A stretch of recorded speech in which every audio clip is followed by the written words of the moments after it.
Hi, my name's Lori Bishop, and I'm posting this video for my class, Ethics and the Profession. For my discussion, I've chosen quarantine ethics as my topic, as written by Albert Camus. We meet several interesting characters and learn about societal reactions to an epidemic of the plague in this story. The case begins with a judge and his family. He calls the local doctor to his home to evaluate his son, reporting that he has fallen ill and is displaying symptoms of the plague. The family is aware of the consequences if the child is found to be displaying the symptoms. They will be taken and separated and placed in isolation. The child is deemed to have the plague symptoms, and the family is separated per the new isolation guidelines and placed in different quarantine facilities around the town. The case discusses the disparities between the wealthy and the poor people and their need for survival necessities. The case also discusses the control of the newspapers and the media about what they're reporting, whether they're reporting facts or propaganda. The case also delves into the treatment of the detainees and how society is going on without them. It also deals with the hope and grief of those detained. Several moral dilemmas arise in relation to this case. The main focus is obviously human rights. Questions that arise are, is it right and true to separate families and place people in forced isolation to protect society?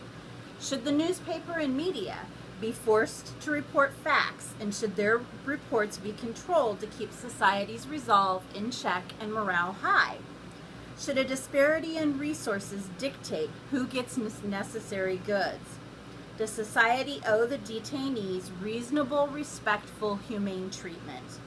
And the judge's own personal dilemma: should all people follow the same rules no matter what their standing is for the good of society? This case certainly highlighted many of the theories we've studied and the lessons that we've learned in this class. We see some of the points discussed in virtue theory in this case. The judge reports his son's ailment, knowing the consequences, that they will be separated and isolated, and that their son will probably die alone without their comfort. But he is so dedicated to his values and demonstrates that the values of honesty and equality, as well as adherence to the law, above his own family's comfort, are important to him. He actually practices what he preaches. Virtue ethics assisted him in determining his actions and sustained him through the painful times because he believed in a set of unwritten divine rules. The social contract theory is also very prevalent in this entire case. It's actually one of the bases for this case. Hobbes' arguments on the state of nature are present throughout the entire case study. The equality of need is discussed in relation to all the people in the town needing basic necessities to survive, including those in isolation, such as food, water, clothing. Scarcity of essentials is a valid point that they discuss and is apparent in the decreased availability of goods during the epidemic. The equality of human power is demonstrated in the disparity of wealth or of good distribution between the wealthy and the poor. Limited altruism is also noted because the detainees are at the mercy of society and require their goodwill to survive. Hobbes discusses in our readings that the grim reality that becomes apparent is always based on the events. The needs for a social contract and the benefits of it are easily recognized in this specific case. Without the social contract and no moral rules, every man, woman, and child would be left to their own devices and to protect themselves. Vulnerable groups, however, do exist in this case, and the reader has to weigh the benefit when applying this particular theory. Thankfully, in this case, the social contract has some adherence. Certain rights of dignity and care are being honored and provided. However, as the plague advances and unwritten rules of etiquette may dissipate. The start of this is noted with the disparity of goods between the rich and the poor, so oppression does exist.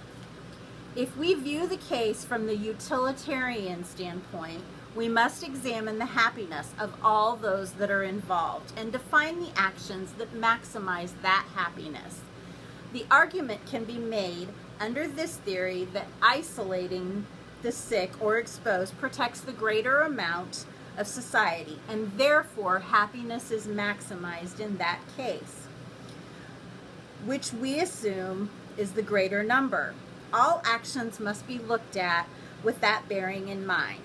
It doesn't solve the issue of disparity, though, in that we have to ask, are there more rich people or are there more poor people?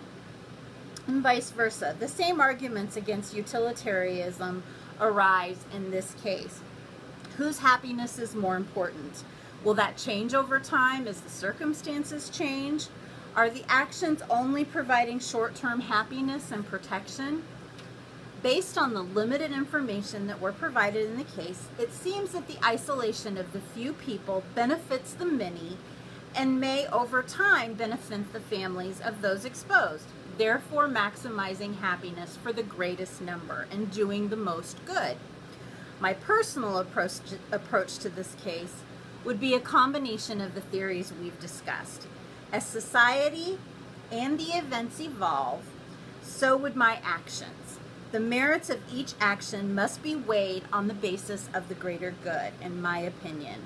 I therefore subscribe to parts of utilitarianism theory with virtues and social contract included. I think we need to act as if all of those involved are of benefit to us and to society.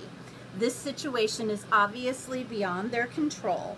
The vulnerable need our protection and care also. We should be virtuous and value human life and all types of honesty in our actions and reporting.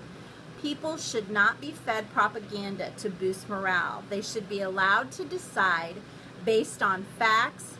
Disparities should be managed if possible. Equality should be emphasized, and humane treatment for those being isolated is our duty. They did nothing to deserve the poor treatment. They are victims of a terrible circumstance. I believe isolation with humane treatment is the only way to proceed in this instance. It benefits the greatest number and respects the vulnerable to some extent. We get to be beneficent and care about others. I appreciate your consideration of my discussion and my resolutions to quarantine ethics. Thank you. Bye.